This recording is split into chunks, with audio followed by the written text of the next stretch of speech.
الرحمن الرحیم اردو برائے جماعت ہفتم یعنی 7ویں کلاس۔ السلام علیکم ورحمۃ اللہ وبرکاتہ۔ سبق پیارا وطن۔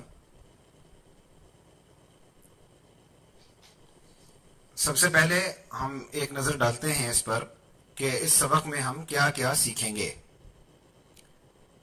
تو نظم کا تعارف ہوگا، بلند خوانی، نظم کی آسان تشریح، مشقی سوالات، مصرع کسے کہتے ہیں، مصرع مکمل کیجیے، متضاد الفاظ، درست مصرعے کی تلاش، اور قافیہ اور ردیف۔ تو نظم کا تعارف کیا ہے؟ نظم پیارا وطن۔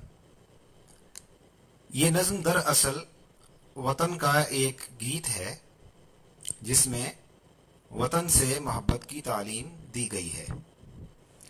آپ نے ایسے بہت سے گیت اور نظمیں سنی ہوں گی، مثلا یہ وطن تمہارا ہے، تم ہو پاس باں اس کے، یہ چمن تمہارا ہے، تم ہو نغمہ خواں اس کے۔ اس نظم میں شاعر نے ہمیں بتایا ہے کہ پاکستان ایک بہت پیارا ملک ہے، یہ ہمارا وطن ہے جو ہمیں اپنی جانوں سے بھی زیادہ پیارا ہے، یعنی ہم اس کے لیے ہر قسم کی قربانی دے سکتے ہیں۔ یہ وطن اتنا خوبصورت ہے کہ گویا یہ جنت کا ہی ایک ٹکڑا ہے۔ اس ملک میں خوبصورت جنگل لہلہا رہے ہیں اور اس میں مختلف باغات مہک رہے ہیں۔ اس ملک کے باغوں میں بہاریں دکھائی دیتی ہیں اور گھٹائیں چھا کر برس رہی ہیں۔ اس ملک میں ہر سمت خوشی پھیلی ہوئی ہے۔ شاعر کہتا ہے کہ ہم اس ملک کی کہانیاں اور قصے سب کو سناتے ہیں اور اس کی محبت کے گیت گاتے رہتے ہیں، کیونکہ ہم اس وطن کے ہیں اور یہ وطن ہمارا ہے اور یہ وطن بہت پیارا ہے۔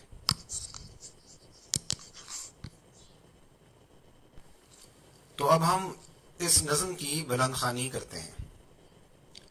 نہ ہو کیوں ہمیں جاں سے پیارا وطن، نہ ہو کیوں ہمیں جاں سے پیارا وطن، ہے جنت کا ٹکڑا ہمارا وطن،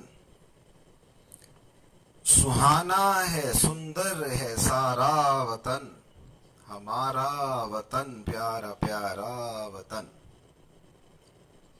یہ سرسبز جنگل لہکتے ہوئے، یہ باغوں کے منظر مہکتے ہوئے، لہکتا مہکتا ہمارا وطن، ہمارا وطن پیارا پیارا وطن۔ بہاریں ہیں باغوں میں چھائی ہوئی، گھٹائیں ہیں کیا رنگ لائی ہوئی، خوشی سے ہے بھرپور سارا وطن، ہمارا وطن پیارا پیارا وطن۔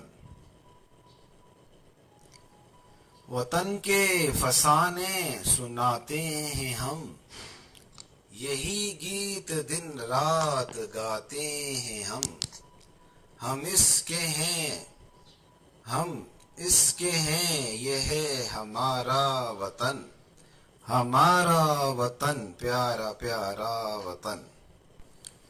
اس نظم کے جو شاعر ہیں ان کا نام آپ نے پڑھ لیا، جی اختر شیرانی۔ یہ اردو کے معروف شاعر ہیں، انہوں نے مختلف موضوعات پر بہت سی نظمیں اور بہت سی غزلیں کہی ہیں۔ اس نظم کے خاص الفاظ اس کے تعارف میں دیے گئے ہیں، وہاں سے آپ دیکھ سکتے ہیں، اور ان کا کیا مطلب کیا ہے ان خاص الفاظ کا، یہ آپ لغت کی مدد سے خود تلاش کیجیے۔ اب ہم آگے چلتے ہیں نظم کی آسان تشریح۔ تو دیکھیے، نہ ہو کیوں ہمیں جاں سے پیارا وطن،